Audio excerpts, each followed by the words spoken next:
পৃথিবীর কোনো ধর্মগুরুর মুখে সমকামিতার বিরুদ্ধে বক্তব্য শুনবেন না, জিনা ব্যভিচারের বিরুদ্ধে বক্তব্য শুনবেন না, সুদ ঘুষ দুর্নীতি অনিয়ম বিশৃঙ্খলার বিরুদ্ধে বক্তব্য বলতে শুনবেন না পৃথিবীর কোনো ধর্মগুরুর মুখে। একমাত্র উলামায়ে কেরাম কোরআনের অনুসারীরাই সামাজিক সমস্ত ধরনের নীতি কথা বলেন, নৈতিকতার কথা বলেন, সমাজের অবক্ষয়কে রোধ করার জন্য কোরআন সুন্নাহ থেকে মানুষকে সমাধানের রাস্তা বলে দেন। এর পেছনে কারণটা কি? কারণ হচ্ছে একমাত্র ধর্মগ্রন্থ কোরআন মাজিদ, যেখানে মানুষের জীবনের সকল ধরনের সমস্যার সমাধান রয়েছে।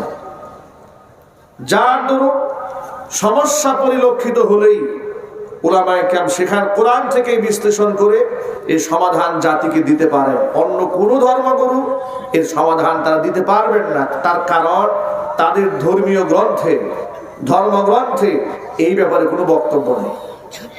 উদাহরণস্বরূপ আপনাদেরকে একদম জলজান্ত একটা দৃষ্টান্ত উপস্থাপন করছি আপনাদের সামনে বোঝার জন্য। একটি সিলেবাসের ভেতরে একটি বক্তব্য নিয়ে ইতিমধ্যে বাংলাদেশে তুমুল আলোচনা হচ্ছে।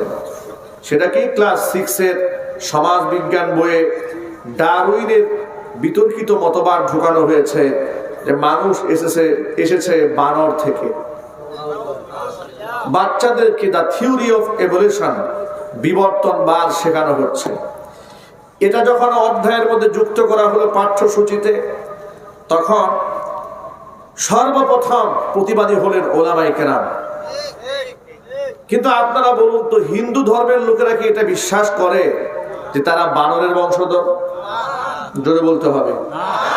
যারা খ্রিস্টান তারা বিশ্বাস করে, যারা বৌদ্ধ তারা বিশ্বাস করে।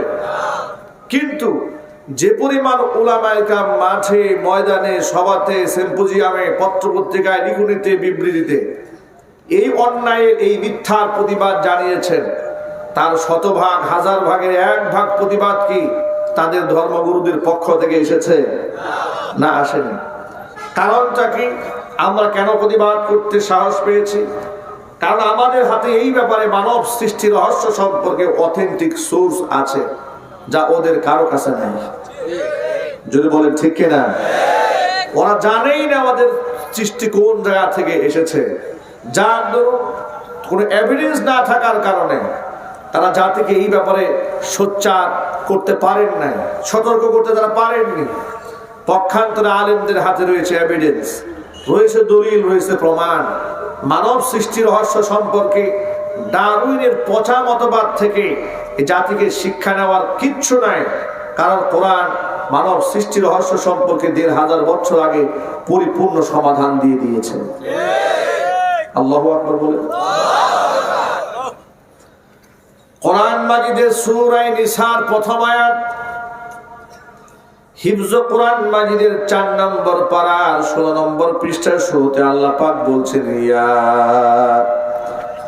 আইয়ুহান নাসুত্তাকু রাব্বাকুমুল্লাযী খালাকাকুম মিন নাফসিন ওয়াহিদাতিন ওয়া খালাকা মিনহা زوجها وبث منهما رجالا كثيرا ونساء واتقوا الله الذي تساءلون به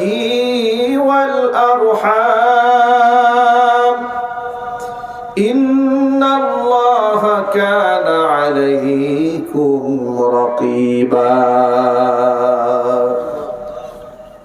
আল্লাহ পাক বলেন, ও মানব মণ্ডলী, ইয়া আইয়ুহান নাস, ও মানব মণ্ডলী, ভয় করো তোমাদের সেই রবকে যিনি তোমাদেরকে সৃষ্টি করেছেন এক ব্যক্তি থেকে, তিনি হচ্ছেন আদম। খলাকাকুম মিন নাফসিন ওয়াহিদা, এক সত্তা থেকে যিনি তোমাদেরকে সৃষ্টি করলেন, এক ব্যক্তি থেকে। ওয়া খালাকা মিনহা যাওজাহা, এবং তার থেকে তার জোড়া, তার স্ত্রী হাওয়াকে সৃষ্টি করেছেন। وبث منهما رجالا كثيرا ونساء এবং আদম হাওয়া থেকে অজস্র অসংখ্য নারী পুরুষকে বিশ্ব পরিমণ্ডলে তিনি ছড়িয়ে দিয়েছেন। সুবহানাল্লাহ বলেন। তাহলে গোটা পৃথিবীর মধ্যে যত নারী আর পুরুষ আছে তাদেরকে আল্লাহ পাক আদম এবং হাওয়া থেকেই সৃষ্টি করেছেন। প্রথম সৃষ্টি করেছেন আদমকে, তার থেকে তার জোড়া হাওয়াকে। আদম হাওয়া থেকে সারা পৃথিবীর অসংখ্য নারী পুরুষকে আল্লাহ পাক ছড়িয়ে দিয়েছেন। এই বক্তব্য ১,৫০০ বছর আগে কোরআন নাজিল করে মানুষের সামনে মানুষের সৃষ্টির মূল রহস্য আল্লাহ পাক পরিষ্কার করে দিয়েছেন। সুবহানাল্লাহ বলেন। তাহলে মানব সৃষ্টির রহস্যের উৎস তো আমাদের জানা আছে, যার দরুন আমাদের কাছে দা থিওরি অফ এভলিউশন অর্থাৎ বিবর্তনবাদের যে শিক্ষা দেওয়া হয়েছে সম্পূর্ণ বিভ্রান্ত, মিথ্যা, ভ্রান্তিতে পূর্ণ একটা জগা খিচুড়ি মার্কা সিলেবাস বলে আমাদের কাছে মনে হয়েছে। যার দরুন কোন ব্যক্তি যদি ওই থিওরিকে বিশ্বাস করে তাহলে কোরআনে কারীমের সূরা নিসার প্রথম আয়াতকে অস্বীকার করা হয়। আর যে ব্যক্তি সূরা নিসার প্রথম আয়াতকে মেনে নিয়েছে, বিশ্বাস করে নিয়েছে, সেই ব্যক্তি ডারউইনের মতবাদকে অবিশ্বাস করবে। তাহলে আমার একটা মিথ্যা একটি থিওরি, এটা বাচ্চাদেরকে পড়ানো হবে, তাদের মগজ ধুলাই করা হবে, এটা কি কোনো মুসলমান মানতে পারবে? চিল্লায় বলতে হবে, মানতে পারবে? পারবে না। শিক্ষামন্ত্রী, আমি অবাক হয়েছি, শিক্ষামন্ত্রীর কানে যখন আওয়াজ গেল যে বাংলাদেশে প্রচুর পরিমাণ বিতর্ক হচ্ছে আপনার এই সিলেবাস নিয়ে, তিনি বললেন যে আমরা কোরআন সুন্নাহর বিরুদ্ধে কোনো সিলেবাস তৈরি করি নাই, কোরআনের বিরুদ্ধে আছে এমন কিচ্ছু বলা হয় না, যা আমাদের বিরুদ্ধে বলা হচ্ছে সব মিথ্যা কথা বলা হচ্ছে। নাউজুবিল্লাহ বলেন। আমরা তার এই দাম্ভিকতাপূর্ণ বক্তব্যের তীব্র নিন্দা জানাই। উনি কি বলতে চান? তাহলে দেশের উলামাইটা মিথ্যাবাদী, উনি একান্ত সত্যবাদী। তাহলে ডারউইনের মতবাদ কি কোরআনের পক্ষে না বিপক্ষে? যদি বলতে হবে, এমন পাতায় পাতায় ইসলাম বিরোধী মতবাদ দিয়ে ভরে ফেলা হয়েছে। সুপরিকল্পিত ভাবে 90 থেকে 95% মুসলিম রাষ্ট্রের আগামী ভবিষ্যৎকে কুফরি এবং শিরকির দিকে ঠেলে দেওয়ার জন্য এই চক্রান্ত চালানো হচ্ছে। তবে আজকে একটি সংবাদ পেয়ে কিছুটা আশ্বস্ত হয়েছে। প্রতিবাদের মুখে ডক্টর দীপু মনি তিনি জানিয়েছেন যে একটি টিম তৈরি করা হয়েছে, তদন্ত টিম তৈরি করা হয়েছে, আবার এগুলোকে সংস্কার করবে এবং সেখানে সিলেবাস যখন তৈরি করবে সে তখন বিজ্ঞ আলেমদেরকেও সেখানে ইনভলভ করা হবে, যাতে করে তাদের তদারকির মাধ্যমে সিলেবাস তৈরি হয়। যে বক্তব্য আমরা পেয়েছি এটা যদি সত্যিকার অর্থে কার্যকর হয় তাহলে এটাই হবে দেশ এবং জাতির জন্য কল্যাণকর। আর যদি শুধুমাত্র আই ওয়াশ হয়, যদি আবারও আমরা দেখতে পাই শিক্ষা সিলেবাসের মধ্যে কোরআন সুন্নাহ বিরোধী কোনো কার্যক্রম থাকবে, তাহলে গোটা বাংলাদেশের মুসলমানদেরকে সাথে নিয়ে আমরা আন্দোলনে ঝাঁপিয়ে পড়তে বাধ্য হব। চিল্লায় বলেন ঠিক কিনা? সুতরাং দায়িত্বশীলদেরকে আল্লাহ রাব্বুল আলামিন সঠিক সমঝ দান করেন, সহি বুঝ দান করেন। এটা একটা এক্সাম্পল দিলাম আপনাদের সামনে যে কোরআন সামনে থাকার কারণে কোনটা ভুল কোনটা সঠিক সেটা কোরআনের অনুসারীরা বলতে পারে। আরেকটা উদাহরণ দেই আপনাদের সামনে। আমাদের দেশে যে পরিমাণ মাদকের সরাসরি মদ জুয়া আছে না নাই, এই মদ জুয়া নিয়ে উলামায়ে কেরাম অনেক বেশি কথাবার্তা বলেন, মানুষকে সতর্ক করেন। পক্ষান্তরে অন্য ধর্মগুরুদেরকে এই ব্যাপারে খুব একটা বক্তব্য দিতে দেওয়া দেখা যায় না। এর পেছনে কারণটা কি? আসলে তারা কি বলবেনটা কি, আর তাদের কাছে হাতিয়ার আছেটাই যদি বলে না ঠিক কিনা? যা আছে তা তো বিকৃত, তা তো ভুলে ভরা। একমাত্র বুক ফুলিয়ে মাথা উঁচিয়ে চ্যালেঞ্জিং ভাবে কোরআন দিয়েই তো বক্তব্য দেওয়া যায়। এই জন্য আল্লাহ সুবহানাহু ওয়া তাআলা বলেছেন আমার বান্দারা যেন আমার দুটি নিয়ামত নিয়ে খুশি হয়ে যায়, এক হচ্ছে কোরআন, এক হচ্ছে ইসলাম। পৃথিবীর মধ্যে যত সম্পদ আছে সকল সম্পদের মধ্যে সবচেয়ে দামি সম্পদের নাম হচ্ছে কোরআন, সবচেয়ে দামি সম্পদের নাম হচ্ছে ইসলাম। কোরআনের ভাষায় শোনাচ্ছি আপনাদেরকে। আল্লাহ পাক বলেন, কুল বিফাদলিল্লাহি ওয়া বিরহমাতিহি ফাবিযালিকা ফালইফরাহু হুয়া খায়রুম মিম্মা ইয়াজমাউন। নবী আপনি বলে দিন, বিফাদলিল্লাহি ওয়া বিরহমাতিহি, মানুষ যেন আমার করুণা নিয়ে, আমার দয়া নিয়ে খুশি হয়ে যায়। এর করুণা, ফজল এবং রহমতের তাফসীর মুফাসসিরিন কেরামরা করেছেন। এখানে ফজল বলতে আল্লাহ কোরআন বুঝিয়েছেন, রহমত বলতে আল্লাহ ইসলামকে বুঝিয়েছেন। কোরআন এবং ইসলাম নিয়ে আমার বান্দা যেন খুশি হয়ে যায়, তার কারণ হুয়া খায়রুম মিম্মা ইয়াজমাউন। মানুষ যত সম্পদ জমা করে, সকল সম্পদের মধ্যে সবচেয়ে দামি সম্পদ হচ্ছে কোরআন এবং ইসলাম। সবচেয়ে দামি সম্পদ। আল্লাহ নবী বলেন, আল কুরআনু গিনান লা ফাকরা বাদাহু ওয়ালা গিনান দুনাহু। কোরআন এমন একটা সম্পদ, যে সম্পদ যার অর্জিত হয়ে যায়, পৃথিবীতে তার আর কোনো দারিদ্রতাই থাকে না। ওয়ালা গিনান দুনাহু, কোরআন এমন একটা সম্পদ, এই সম্পদ বাদ দিয়ে কেউ প্রকৃত ধনীও হতে পারে না। যার সিনাতে কোরআন অর্জিত হয়েছে, তার এই পৃথিবীর সবচেয়ে বড় ধন অর্জিত হয়েছে। যার পৃথিবীর সব আছে কিন্তু সিনায় কোরআন নাই, সে প্রকৃত ধনী হতে পারে নাই। নবী করিম সাল্লাল্লাহু আলাইহি ওয়াসাল্লাম বলেছেন, যার কোরআন অর্জিত হয়েছে, পৃথিবীর শ্রেষ্ঠ ধনী সে হয়েছে। আল্লাহু আকবার বলেন। এজন্য মাদ্রাসায় যে সন্তানরা পড়ে, তারা পৃথিবীর শ্রেষ্ঠ ধনীদের কাতারে চলে যায়।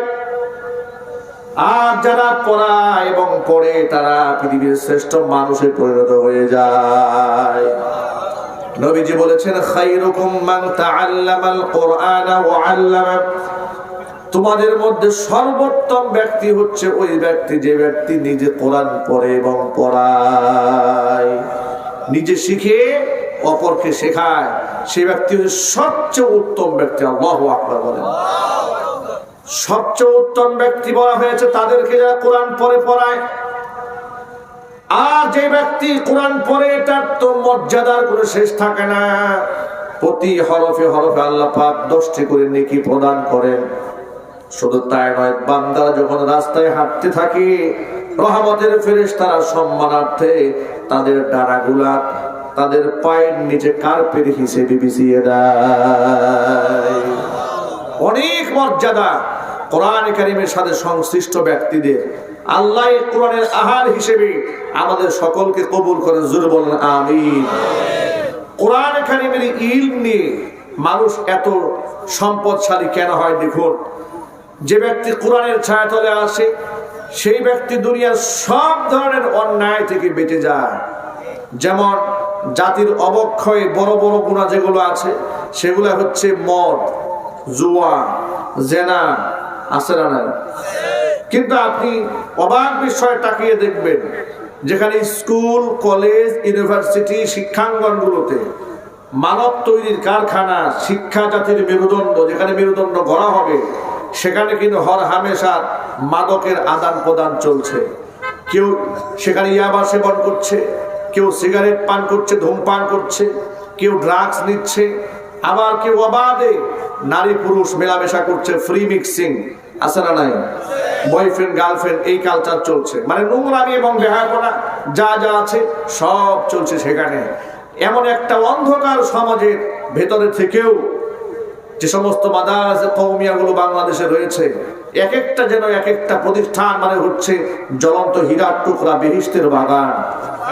এই এরিয়ার মধ্যে যেগুলো ঢুকছে, প্রতিটা সন্তান জেনা থেকে, ব্যভিচার থেকে, মাদক থেকে, হিংসা থেকে, সমাজের সব ধরনের অশ্লীলতা এবং অন্যায় থেকে মাহফুজ হয়ে যাচ্ছে। সুবহানাল্লাহ বলেন।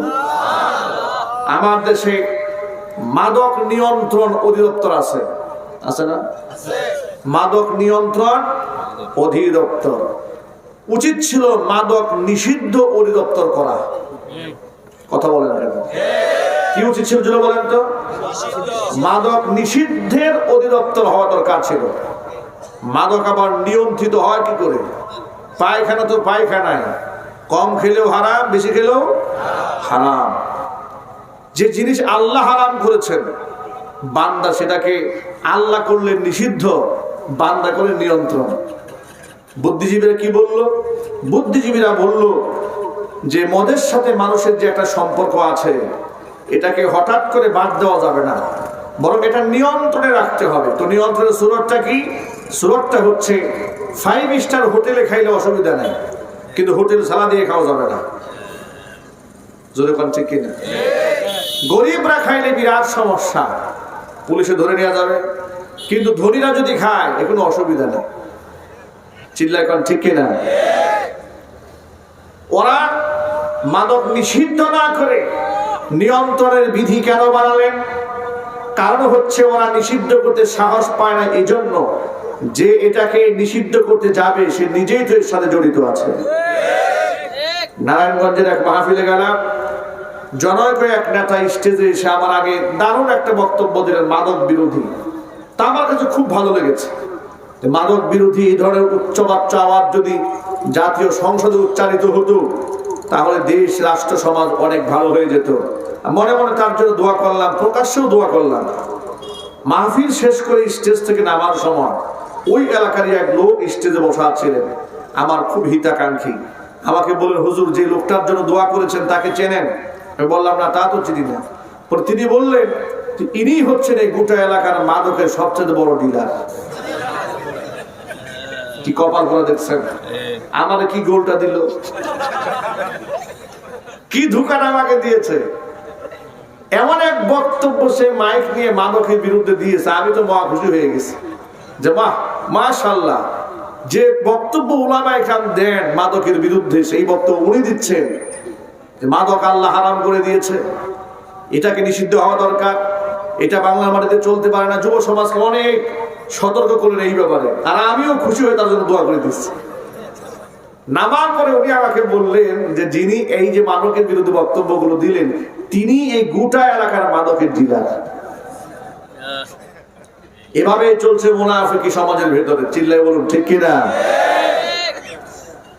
ওরা বলে এটাকে নিষিদ্ধ করা যাবে না, এই জন্য নিয়ন্ত্রণ করতে হবে। কেন নিষিদ্ধ করা যাবে না? কেন বলে না নিষিদ্ধ করা যাবে না, এটা সম্ভব নয়। তাদেরকে বলবো, মাদক নিষিদ্ধ করা সম্ভব না, এটা বোঝার জন্য ওই টাকলাওয়ালা, পাটের রশির মতো চুলওয়ালা বুদ্ধিজীবীদের কাছ থেকে পরামর্শ নিলে হবে না। দেশের ব্যক্তিত্ব সম্পন্ন বুজুর্গ, মুহাক্কিক, মুদাক্কিক, মাহের, গবেষক, আলেমদের শরণাপন্ন হতে হবে। তাদের কাছ থেকে যদি বুদ্ধি নিয়ে সমাজ পরিচালিত হয়, তারা বুঝায় দেবে রাষ্ট্র থেকে মাদক কিভাবে নিষিদ্ধ করতে হয়। আপনি বলবেন কিভাবে সম্ভব সেটা? আমি বলবো অবশ্যই সম্ভব। যেই সম্ভাবনা আছে সেটা তারা আমলে বাস্তবায়ন করে দেখিয়ে দিয়েছে। জোরে বলেন ঠিক কিনা? এমন ভাবে প্রমাণ করেছে, টেকনাফ থেকে তেতুলিয়া, রূপসা থেকে পাথুরিয়া পর্যন্ত গোটা বাংলাদেশের লক্ষ লক্ষ কওমি মাদ্রাসার ছাত্র ছাত্রী আছে, উস্তাদরা আছে।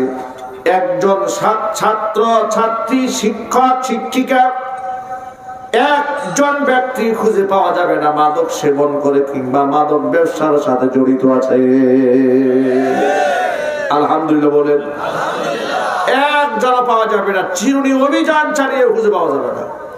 তাহলে তাদের কাছ থেকে জানা উচিত কি থিম তারা প্রতিষ্ঠানে অ্যাপ্লাই করেছে, কোন ফর্মুলা অ্যাপ্লাই করার কারণে এত বড় একটা গোষ্ঠীকে তারা মাদক মুক্ত রাখতে সক্ষম হয়েছে। এখানে শুধু ইয়াবা, গাঁজা, আফিম, হেরোইন থেকে মুক্ত রাখা হয়নি। সামান্য একটা ধূমপান করবে এতটুকু সুযোগ সেখানে কাউকে দেওয়া হয় নাই। আল্লাহু আকবার। এই পবিত্র প্রতিষ্ঠানে তো প্রমাণ করে কিভাবে মাদক থেকে মানুষকে বাঁচাতে হয়। তার থিওরি, তার পদ্ধতি ওলামাদের জানা আছে না নাই? জানা আছে। তাদের কাছ থেকে পরামর্শ গ্রহণ করুন, তাহলে আর মাদক নিয়ন্ত্রণ অধিদপ্তর করা দরকার হবে না। অধিদপ্তরের নাম হবে মাদক নিষিদ্ধ অধিদপ্তর। আমার ভাইরা, আরেকটা কথা বলি, সামাজিক অবক্ষয়গুলোর ভেতরে একটা বড় অবক্ষয় হলো সমাজের মায়েরা বাবারা সন্তানদের দ্বারা নির্যাতিত হচ্ছে বর্তমানে অনেক বেশি। জোরে বলেন ঠিক কিনা? যদিও আমরা শিক্ষার দিক থেকে অনেক উপরে যাচ্ছি বলে আমরা দাবি করছি, অটো পাস তো আছেই। জোরে বলেন ঠিক কিনা? অটো পাস তো আছে। এখন আবার নতুন সিস্টেম চালু হয়েছে, পরীক্ষা হবে 80 মার্কে, আর 20 মার্ক থাকবে উস্তাদের হাতে, শিক্ষকের হাতে। এর মানে ফেল কেউ করবে না, পাস তাকে করতেই হবে। ঠিক কিনা? উস্তাদের হাতে 20 মার্ক রাখা হবে। এখন আপনি বলেন তো, ওই উস্তাদদের 2টা ডিম ভালো করে খাওয়াই দিলেই উস্তাদের 20 মার্ক তাকে দিয়ে দিবে। বলেন ঠিক কিনা? একটা পরিকল্পিত ভাবে একটা দেশকে ধ্বংস করার জন্য কত বড় পায় তারা। এই শিক্ষা কমিশনের সাথে যারা জড়িত আছে, আমার মনে হয় সরকারের উচিত তাদের বিরুদ্ধে একটা তদন্ত করা। জোরে বলে না ঠিক কিনা? পাতায় পাতায় তারা শিরিক বেদাত ঢুকিয়েছে, অপসংস্কৃতি ঢুকিয়েছে, তাদেরকে তদন্ত করে খুঁজে বের করা উচিত এর সাথে জড়িত কারা, কারা এটা করছে, কারা আমাদের ভবিষ্যৎ প্রজন্মকে জাহান্নামের দিকে নিয়ে যাচ্ছে। কিন্তু তা না করে, তাদের বিরুদ্ধে তদন্ত না করে এদেশের আলেমদের উপর চালানো হচ্ছে নির্মম নির্যাতন, যা চোখ দেখে এই চোখ বিশ্বাস করতে পারছে না। আমার কাছে ছবি আছে, আপনাদেরকে একটা দৃশ্য